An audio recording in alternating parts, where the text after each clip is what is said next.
Keinas buvo keisčiausias ir paslaptingiausias viso skaitmeninio cirko personažas, o jo mirtis jį padarė dar paslaptingesniu, nes atskleidė paslaptį, kurios niekas nesitikėjo. Keinas ir Abelis nėra vieninteliai dirbtiniai intelektai skaitmeninėme cirke.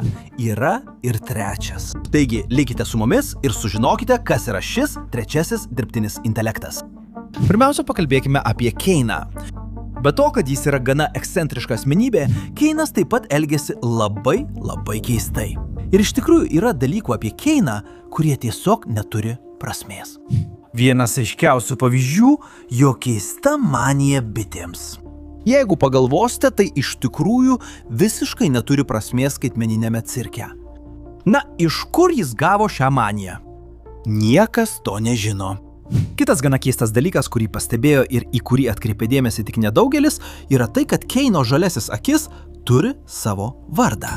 Tai yra 100% tikra, draugai. Jis vadinasi Jeffris ir žinoma, tai yra kanonas. Be to, ši akis nesielgia kaip Keino kūno dalis. Ji juda kitaip ir reaguoja kitaip. Ar tikrai jo akis gyvena savo gyvenimą? Velnias, draugai, tai tikrai gana keista. O tada turime tai, kas įvyko 8 serijoje, kai Keinas visiškai išprotėja ir praranda kontrolę. Jo akis pasikeičia į raudoną ir mėlyną. Būtent tas pačias spalvas, kurias turi 2 dirbtiniai intelektai, kuriuos pažįstame nuo pradžių. Tai buvo patvirtinta 8 serijos pradžioje, nes galėjome matyti 2 apskritimus – vieną mėlyną ir vieną raudoną, kurie vaizduoja 2 dirbtinius intelektus – Keinas, kuris buvo pirmasis, ir Abelis, kuris buvo antrasis. Tačiau šis yra stabilesnis. Na, žinome, kad Keinas jį prarijo. Iki šio momento visi buvome tikri, kad tai buvo vieninteliai 2 dirbtiniai intelektai galintys valdyti skaitmeninį cirką. Bet kai tik pagalvoji, kad tai jau nebegali būti keisčiau, turime konsolės sceną 8 serijoje. Šioje scenoje mums parodo, kaip Kingeris įeina į sistemą, bandydamas sustabdyti Keiną.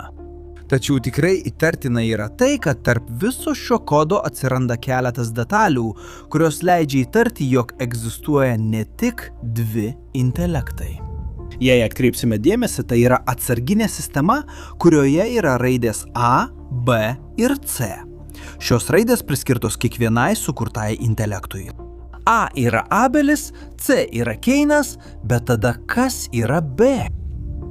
Ir čia viskas pradeda darytis įdomu.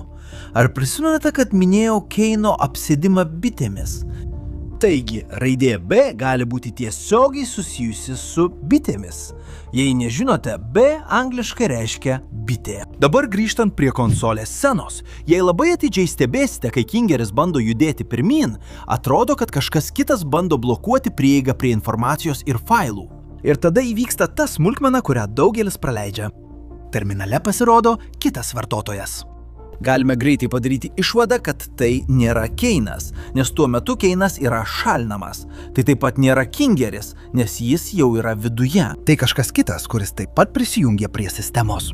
Vardas yra užcenzūruotas, bet raidės šiek tiek matosi.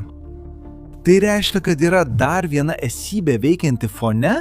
Ir jei taip, kas ji yra ir kodėl turi prieigą prie konsolės? Dabar pereikime prie bičių, nes staiga jos nustoja būti keistų bruožų ir tampa užuomina. Ta perbraukta B nėra šiaip sau, nes kai tai sujungi su raidės pozicija, būtent tarp A ir C, susidaro kažkas labai įdomaus. Galima pastebėti, kad yra tikslus vardas su B. Taip, tai yra Bubble. Pagalvok, Bubble visada yra šalia, bet mes niekada jo nelaikome kažkuo svarbiu. Jis dingsta, sugrįžta, kišasi, trukdo, bet niekada tiesiogiai nepakeičia įvykių eigos. Ar bent jau taip atrodo. Bet jei pažiūrėsi iš kitos pusės, iš šio besiformuojančio modelio, viskas pradeda atrodyti kitaip. Nes yra kažkas, kas tiesiog nesutampa. Kodėl Bubble niekada negali būti pašalintas? Turime prisiminti, kad apie Bubble buvo iškeltos įvairios teorijos. Tačiau viena iš populiariausių yra ta, kad Bubble yra virusas. Tačiau su nauja informacija apie skaitmeninį cirką jau galime patvirtinti, kad Bubble yra daugiau nei paprastas virusas, o tai reiškia, kad jis taip pat turi administratoriaus teisės cirke. Būtent dėl šios priežasties jis sugebėjo pasiekti konsolę kaip ir Kingeris. Turime daug įrodymų, kurie padeda patvirtinti šią teoriją. Pirmiausia, reikia suprasti, kad spalvos atlieka svarbų vaidmenį. Žinome, kad raudona yra Keinas, mėlyna yra Abelis, bet yra ir trečia spalva, kuri nuolat pasirodo tarp jų dviejų, lyg ji juos jungtų – geltona. Jei pastebėsite, ji yra visame cirke. Ir ne tik dėl grožio ar spalvingumo. Ji yra pomniai, ji yra kofmau. Ji pasirodo būtent tais momentais, kai kažkas yra arti suprasti kažką gilesnio. Mėlyna, geltona ir raudona yra 3 pirminės spalvos. Turėdami tai omenyje, galime dar geriau suprasti, ką mums bando paaiškinti scena paplūdimyje su Jacksu. Jis tiesiog ramiai sėdi prisimindamas kai kuriuos dalykus. Ir staiga viskas pradeda išsikraipyti. Pasirodo žalia ranka, o fonas tampa psichodelinis. Ir tarp viso to Jacksas pradeda matyti labai keistus dalykus. Bet įdomu tai, kad viską dengia geltona šviesa.